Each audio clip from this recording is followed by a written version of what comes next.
Oke, kita mulai. Hari ini kita mau bahas cerita tentang Akira Nishiguchi. Dia ini, bukan cuma pembunuh biasa. Dia penipu ulung, seorang bunglon sejati yang penampilannya paling gila, nggak cuma berhasil ngibulin satu negara, tapi juga mengubah negara itu selamanya. Nah, ini pertanyaan utamanya. Gimana ceritanya seorang pembunuh di dunia nyata bisa jadi semacam mitos budaya? Kok bisa ya kisah kejahatan yang brutal banget malah jadi legenda? Yang diomongin, dianalisis, bahkan mungkin dirayakan. Yuk kita bedah bareng-bareng. Jadi perjalanan kita bakal dibagi jadi 5 bagian. Pertama, lahirnya seorang aktor. Terus kita masuk ke pertunjukan 77 hari yang brutal banget. Ketiga, gimana dia terbongkar oleh seorang anak. Ini ironis banget. Keempat, warisan nyata sang pembunuh. Dan terakhir, kita lihat gimana proses manusia menjadi mitos. Oke, kita mulai dari bagian pertama, lahirnya seorang aktor. Supaya kita benar-benar ngerti siapa orang ini, kita harus mundur dulu ke masa lalunya. Ke titik di mana panggung buat semua penyamarannya pertama kali disiapin. Lihat deh masa mudanya itu kayak persimpangan jalan yang ekstrim banget. Di satu sisi ada jalan kesalehan, dia didorong ayahnya yang taat banget buat jadi pendeta. Tapi di sisi lain ada jalan kejahatan, dia nggak tahan sama disiplin, kabur, 5 bulan kemudian malah ketangkep karena ngerampok. Jadi dengan nolak peran yang udah disiapin buat dia malah belajar buat menciptakan perannya sendiri. Nah, kutipan ini kuncinya buat ngerti cara berpikir dia. Jadi buat Nishiguchi, hal-hal kayak agama, hukum, status sosial, itu semua bukan sistem yang harus dipercaya. Bukan. Buat dia, itu semua cuma lemari kostum dan naskah. Cuma alat yang bisa dia pakai buat mainin panggung sosial demi untungnya sendiri. Dan ternyata, dia udah latihan dari lama loh. Jauh sebelum kasus pembunuhan itu, dia udah ngasah kemampuannya. Dia pura-pura jadi orang yang punya kuasa, entah itu afiliasi tentara Amerika, pura-pura jadi orang Jepang Amerika buat jualan mobil, bahkan pakai doktrin Katolik yang dulu dia tolak buat nikah lagi sama mantan istrinya. Semuanya demi keuntungan pribadi. Gila kan? Dia ini bener-bener aktor yang udah terlatih. Oke, sekarang kita masuk ke bagian kedua. Disinilah transformasinya terjadi.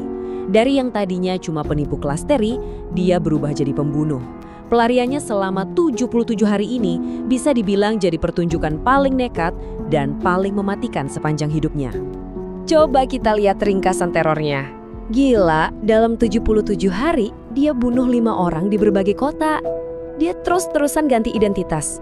Dari buronan yang kayaknya putus asa, tiba-tiba jadi profesor terhormat. Terus ganti lagi jadi pengacara. Luar biasa licinnya. Jadi apa yang dia lakuin itu bukan kekerasan asal-asalan ya. Ada metodenya, ada prosesnya. Pertama dia pilih dulu mau jadi siapa, persona apa yang mau dia pakai. Terus dia siapin kostum sama propertinya, kayak jas atau kacamata.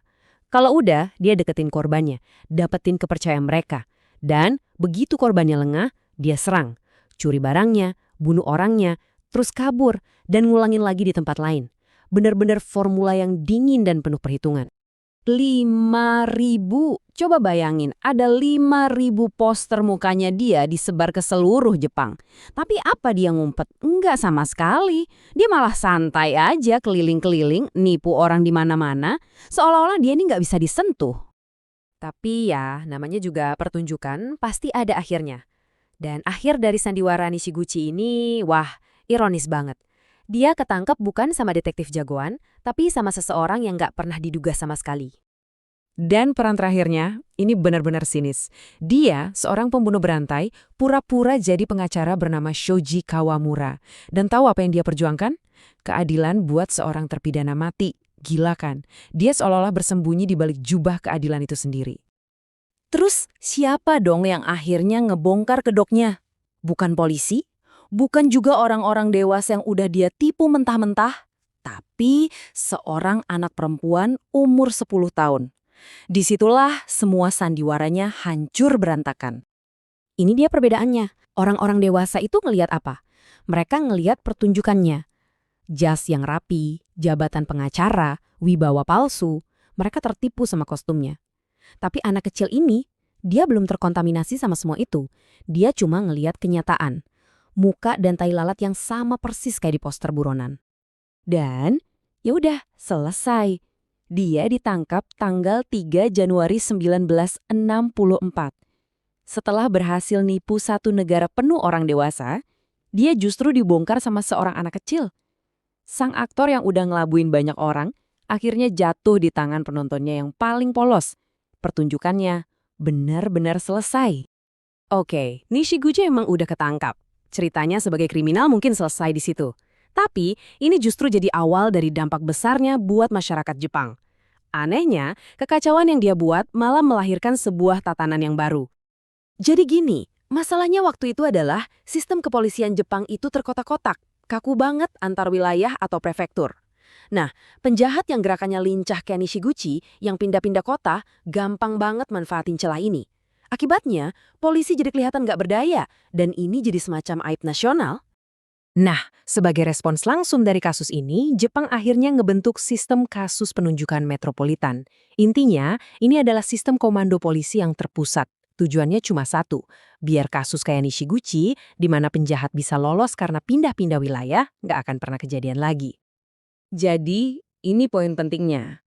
Akira Nishiguchi, seorang pembunuh dan penipu, secara nggak sengaja justru jadi pemicu modernisasi kepolisian Jepang. Warisan dia yang paling nyata bukanlah kejahatannya, tapi justru reformasi sistem yang lahir karena kegagalan aparat menangkap ia. Oke, sekarang kita masuk ke babak terakhir. Gimana manusia ini berubah jadi mitos? Setelah Nishiguchi dieksekusi, sosok manusianya kan hilang ya. Tapi, di tangan para seniman, dia seolah-olah dilahirkan kembali jadi sesuatu yang jauh lebih besar. Dia jadi mitos. Kematiannya ternyata bukan akhir dari ceritanya. Justru sebaliknya. Kisahnya diangkat jadi buku sama Ryuzo Saki, dan bukunya menang penghargaan bergengsi. Nggak berhenti di situ, beberapa tahun kemudian, ceritanya diadaptasi jadi film sama Shohei Imamura, dan filmnya juga menang penghargaan film terbaik. Dari sinilah namanya jadi abadi di budaya pop Jepang. Nah, penting banget nih buat kita bedain keduanya. Sang manusia, Akira Nishiguchi, itu ya penipu dan pembunuh di dunia nyata. Tapi sang mitos, yaitu karakter Iwao Enokizu di film, itu simbol. Dia bukan lagi Nishiguchi, tapi gambaran dari apa yang dianggap sang sutradara sebagai penyakit di masyarakat Jepang pasca perang. Sutradaranya, Shohei Imamura, emang tujuannya bukan bikin film dokumenter yang akurat 100%. Dia sengaja ngambil kebebasan kreatif. Dia bikin latar belakang keluarga yang kelam buat si karakter, alur ceritanya dibikin gak lurus. Semua itu buat apa? Buat nyampein pesan yang lebih dalam. Dia pakai kejahatan Nishiguchi bukan buat cerita tentang satu orang, tapi buat mengkritik kondisi masyarakat Jepang saat itu. Dan pada akhirnya, kita kembali ke pertanyaan awal. Apakah Akira Nishiguchi ini seorang monster yang dengan cerdiknya mengeksploitasi masyarakatnya? Atau jangan-jangan, dia justru monster yang diciptakan oleh masyarakat itu sendiri? Apakah masyarakatnya yang menulis naskah buat monster kayak dia? Nah, pertanyaan itulah yang ditinggalkan oleh legenda sang bunglon kekacauan ini.